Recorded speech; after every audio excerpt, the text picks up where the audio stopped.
top 10 most devastating weapons. Number 10. RPG, Rocket-Propelled Grenade. With the RPG you can fire anti-tank rockets from the shoulder. Based on the Nazi Germany's Panzerfaust, it was developed into feared anti-tank weapon. A soldier with limited training and a cheap and simple rocket-propelled grenade can destroy a multi-million-dollar tank. It was widely used against the Americans in the Vietnam War by the Viet Cong and the People's Army. When the Soviet Army invaded Afghanistan, they faced the Mujahideen, who quickly became very adept in the use of it against tanks and military vehicles. In the middle of the 1950s, the American Army developed their version of the RPG, which became known as the LAW, lightweight anti-tank weapon. RPGs remain the menace of armored vehicles and tanks since their inception. Number 9. DSR-50, the .50 cal sniper rifle. The DSR-50 is bolt-action sniper rifle chambered to fire the massive .50 cal BMG round. It is based on the DSR-1, a specialized sniper rifle for police sharpshooters. The DSR-50 has an integrated hydraulic recoil damping system in the buttstock and an integral muzzle brake which reduces the perceived muzzle blast. Designed to punch holes in, lightly armored military vehicles, we'll leave what happens when you shoot a person to your imagination. Number 8. Flamethrower. What is a flamethrower? A flamethrower is classed as an incendiary device that is specifically designed to project fire in a stream that is long and controllable. Flamethrowers were used first by ancient Greeks, as far back as the 1st century AD. In more modern time, flamethrowers were utilized throughout the First World War by the Germans, and more commonly used in the Second World War. Not all flamethrowers are the same. Some are designed to project a stream of fire that is caused by flammable liquid that has been ignited.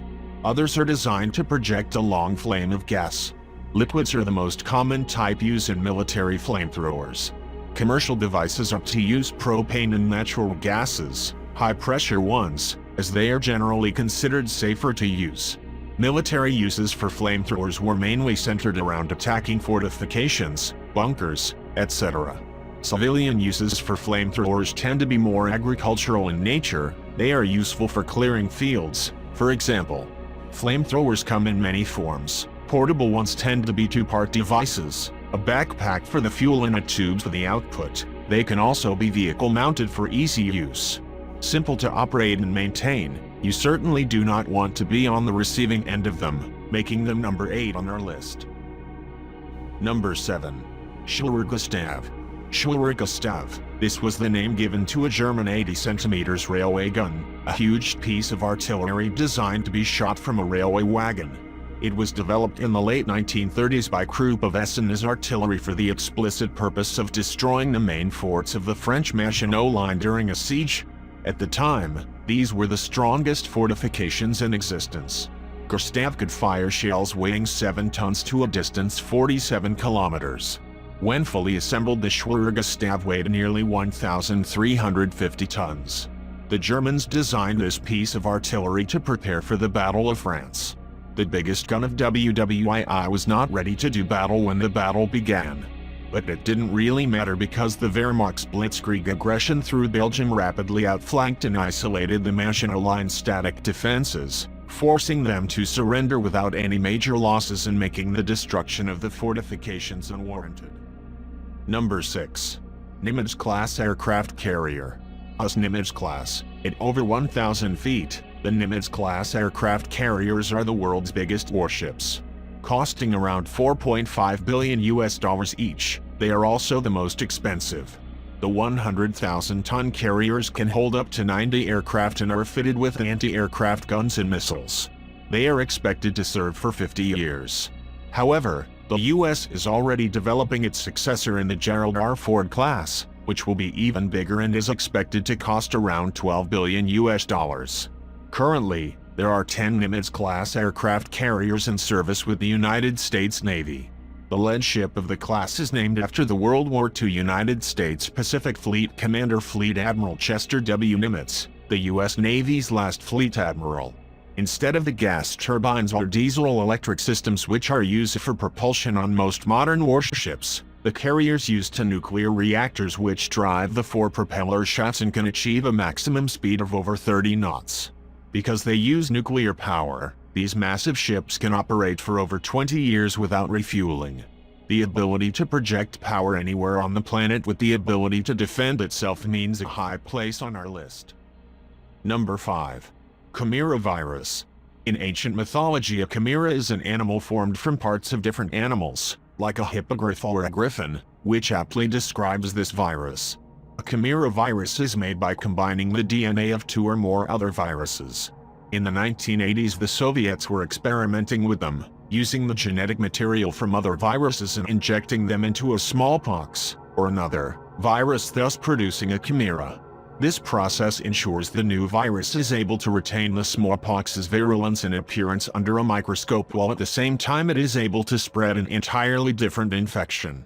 This genetic engineering breakthrough allows viral agents to evade known treatments and vaccines, making them all the more deadly. Number 4. Russia's aviation thermobaric bomb of increased power. The foe replaces several smaller nuclear bombs in the Russian arsenal. It yields an equivalent of 44 tons of TNT while just using only 7 tons of a new high explosive. Its blast and pressure wave has a similar effect to a small nuclear weapon, just on a smaller scale. The bomb detonates in midair, causing a supersonic shockwave in extreme temperatures. Thermobaric weapons generate longer, more sustained blast waves with higher temperatures as compared to conventional explosives. Because of this, they produce more damage over larger areas than conventional weapons of similar mass. They also differ in that they use oxygen from the atmosphere itself rather than relying on an oxidizing agent in their explosives. They produce more energy than normal happens and as a result are more difficult to control. Number 3. ICBM. The Intercontinental Ballistic Missile, ICBM, is a ballistic missile that is guided to the target. It can travel at least 3,400 miles and was built primarily for transporting nuclear weapons. ICBMs have the capability of being launched from airplanes, submarines, missile silos, and vehicles. They became an integral part of the MAD doctrine because these weapons allowed the flexibility that enabled the country to strike back and destroy the enemy. It basically guaranteed a second strike on the enemy. With the advancing of technology, it came to fruition that an ICBM could be used to launch several nuclear warheads at once because of the MIRV. Number 2. MIRV. The MIRV, which is a multiple independently targetable re-entry vehicle, is a payload for ballistic missiles that contains multiple warheads. Each warhead has the capability of being aimed to hit one of many targets. The old-fashioned warheads could only transport a single nuclear bomb on a single missile and aim for a single target. The next step was the Multiple Re-Entry Vehicle, MRV, missile that could carry numerous warheads that were all dispersed but not individually aimed, which resulted in a blast similar to a shotgun. The MIRV solved that problem. All warheads were now targetable. Number 1. Tsar Bomba. Every aspect of the phrase, weapons of mass destruction, applies to the Tsar Bomba. The weapon was the Soviet Union's rebuttal to the United States nuclear program. A massive device, designed to decimate everything. That's what the bomb was. Only one was ever detonated, and that was enough. Tsar Bomba remains the most powerful device ever detonated by mankind. To compare, the most powerful device the United States ever created was the B-41. It was also the only 3-stage nuclear device the US created. The B-41 had a maximum yield of 25 megatons TNT, while the Tsar Bomba had a maximum yield of 100 megatons of TNT. Of course, the most powerful nuclear bomb ever detonated had a massive mushroom cloud.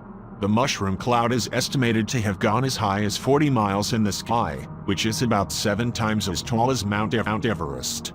At this height, the cloud went through the stratosphere as well as the mesosphere. The bomb also unleashed a massive fireball to accompany the mushroom cloud. Once detonated, the fireball nearly reached a height at which the bomb was dropped and was visible more than 600 miles away from the site. The bomb was essentially built to flex the Soviet Union's military strength. Because of this, the bomb was so huge that it was basically too huge. What does this mean? It means that it wasn't practical for wartime use. For one, Moving the bomb around was simply too complicated. It didn't even really fit on the jet that dropped it from the sky. That plane had to be heavily modified for the bomb. Second, the crew on the plane only had a 50% chance of survival. All of this comes even after the bomb was scaled down from its original 100 megaton size. I hope you enjoyed this video. See you next time.